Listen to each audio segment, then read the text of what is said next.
Meditations for Every Day in the Year by Bishop Richard Challoner. August 25th, on humility.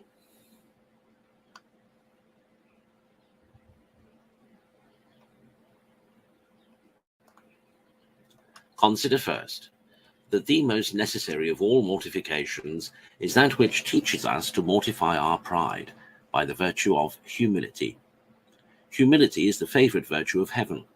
All other virtues are nothing without it. They even degenerate into vices when they are tainted with pride. Humility makes us become as little ones, low, mean, and despicable in our own eyes, and willing to be such in the eyes of others. Humility makes us quite sensible of our own demerit, of our misery and sinfulness, teaches us to divest ourselves of all conceit of our own performances or abilities, and to ascribe all good to God alone.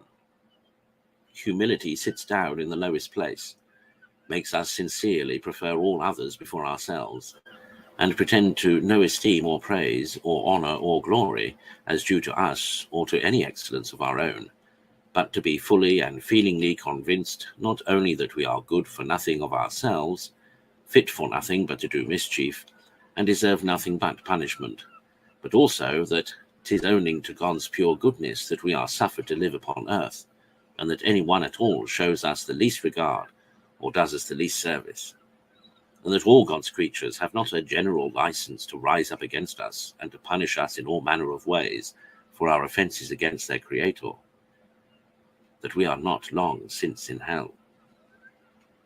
Consider, secondly, that what makes this virtue of humility so acceptable to God is because God is the truth and cannot help loving the truth. Now all pride is made up of errors and lies, in taking ourselves to be something, in pretending to what is not our due, or ascribing to ourselves what belongs not to us, or in being puffed up with the gifts of God as if they were our own property or of our own growth.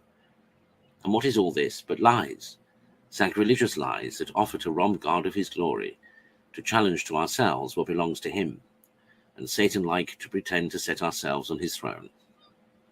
But humility goes always hand in hand with truth, and ever grounds herself upon the truth, by giving always to God what belongs to God, and to man what belongs to man, by acknowledging with all simplicity, conviction, and affection God to be all and man to be nothing, and by ever ascribing to God whatsoever there is of good in oneself or in anything created, and reserving to oneself nothing but one's own defects.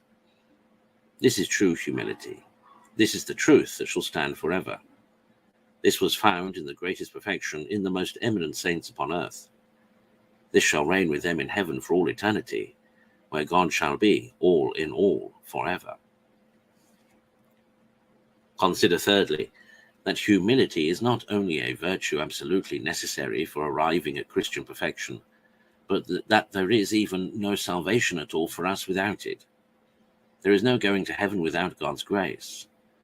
Now, quote, God resists the proud and gives his grace to the humble, St. James 4:6. And our Lord expressly assures us that, except we become as little children, by humility, we shall not enter into the kingdom of heaven, Matthew 18:3. No, my soul, let us not deceive ourselves. There is no room in heaven for pride. Satan and his companions were cast down from thence by their pride, and their places are not to be filled up, but by the humble. Only they that humble themselves upon earth shall be exalted in heaven.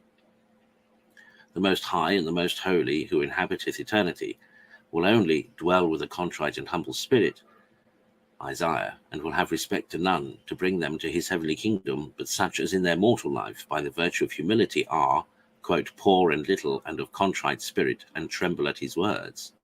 Again, Isaiah.